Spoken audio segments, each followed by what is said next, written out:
Hello, my name is Frank Becker from 27905F, formerly the Bandits. We are now Fate. I am showing you a postseason explanation of our robot. First, we will start with our drivetrain, which is 6 motor running at 450 RPM. This drivetrain wasn't really optimized this year. That's something we're hoping to improve next year. Something interesting with it is due to a attempted climb that we had, all 3 motors go into one axle, which is a really fantastic thing. But yeah, the drivetrain doesn't really have anything special. Something on our robot that is pretty special is our locking gold clamp, which locks it on from any angle, and the rings just go right on.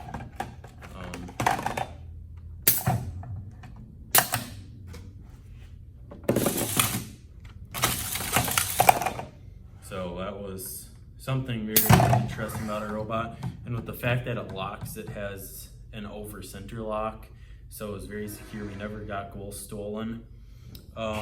Then probably the most unique thing about our robot is our passive intake, which was seen pretty much never. And the rings can just slide in and just go right up. And just fly away because the goal wasn't in there quite right.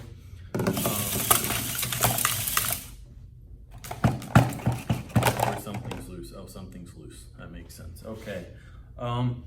So I watched a lot of Worlds videos. I didn't see any other robots that had any passive intakes.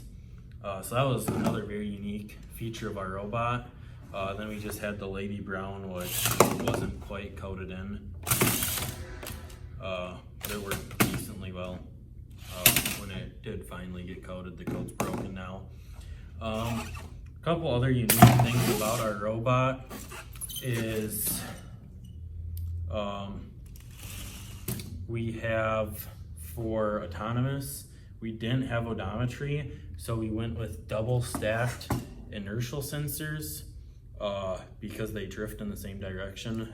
With them being double stacked upside down, the drift cancels out. And then our battery is mounted very securely right here. And then we have 3 high strength axles that run across our robot, across the entire thing to stop anything from tilting. Then we just have some plexi here to line up our passive intake. Then we chose to use poly hooks, which we have 3 of them for our elevator. And then, I mean, that's pretty much it. We just have a lot of structure on it. This robot, we're a sophomore team, so this robot isn't optimized nearly as much as it should be.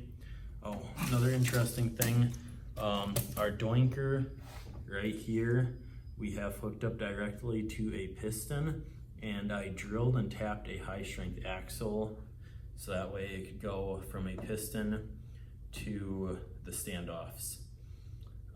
With this robot, this is the robot that we had at State. I built it in 4 days fully because the last robot that we had a climb on it, which is why it's still on the drivetrain. That's the one thing I didn't rebuild, and the climb didn't work. So we elected to go with a robot that worked rather than had a climb, and this is what we ended up with.